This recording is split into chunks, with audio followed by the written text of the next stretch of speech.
Guys, it's me again. And here's the devotion for June 4th. In case you don't know, this is the devotion I read from.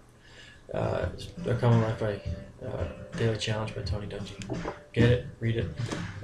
If you have time, if not, listen to me. I'd be more than happy to help you guys out. Like I said, it's June 4th. Today's devotion comes from Ephesians 5, verses 2, 5, and 7.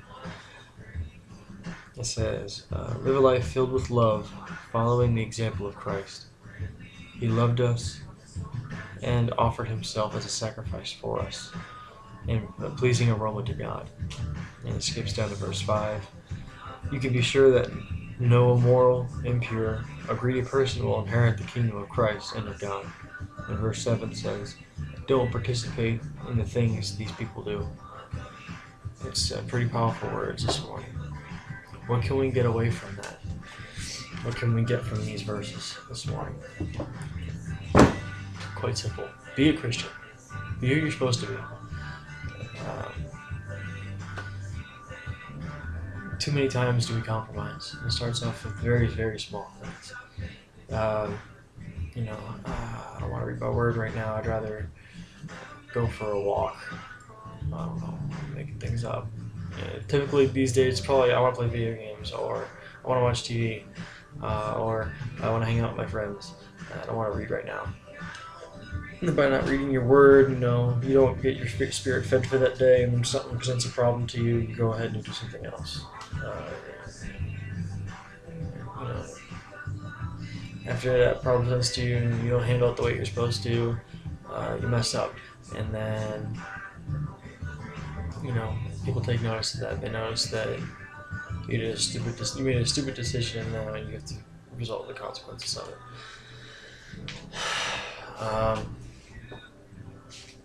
I've been there.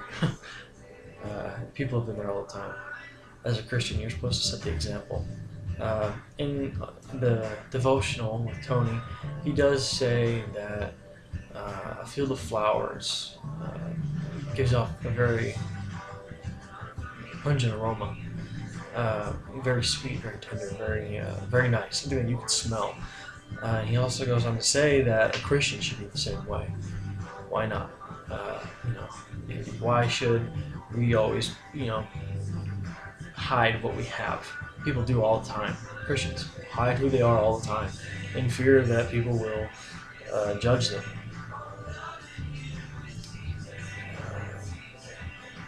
My philosophy is that Christ can die in a very painful, tormenting manner. The very least you can do is say that you believe in him. Make it known to people around you so they don't confuse who you are. There is no greater disappointment to God than one of his own children hiding the fact that he's their child. Imagine how you feel when your child's embarrassed to be around you. If you're married with kids, if you're old enough, if you're my age, you don't quite fully understand. But just imagine that. You have to understand that the time and that we live in, a Christian can no longer hide who he is. If you decide to hide who you are, God will hide himself from you. It's quite simple. I don't want to be in that place. I was in that place in my life at one time.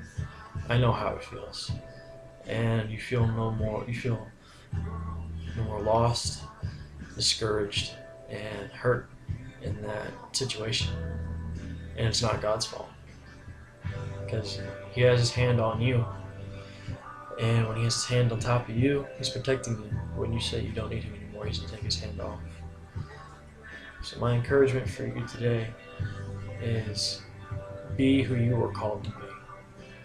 Be the shining light to this world. Be the,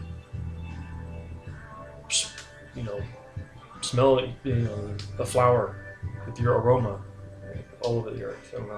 However you want to put it. Be who you're called to be. And you'll have a very blessed time doing it. That's all I got today, guys. Have a good one.